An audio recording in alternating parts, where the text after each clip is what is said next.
بیګ باش ملبورن رینکارډز شرموونکې ماته وخوړه.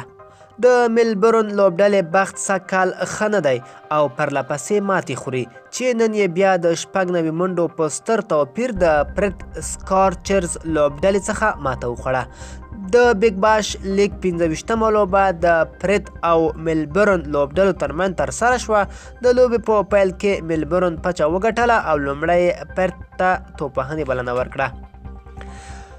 پرت په ټاکلو 20 اورونو کې د 3 لوبغاړو په سوځېدو 115 منډې وکړې.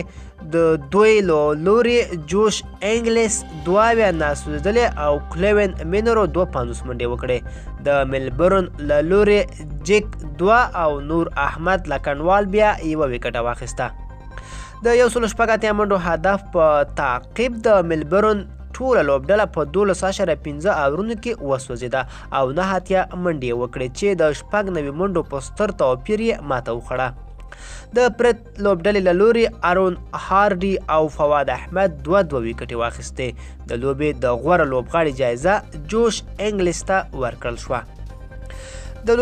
د یادولو وړ ده چې ملبورن په لوبو کې 6 ماتې وخوړې. همداراز پرت لوبډلې بیا په 6 لوبو کې 2 بریا خپله کړه. نن نور احمد ته هم لوبه کې چانس ورکړل شوی و چې دا یې بیګ باش کې 2مه لوبه او په 2 لوبو کې 2 وکټې واخیستې. نن یې د نوموړې 14مه کلیزه هم ده.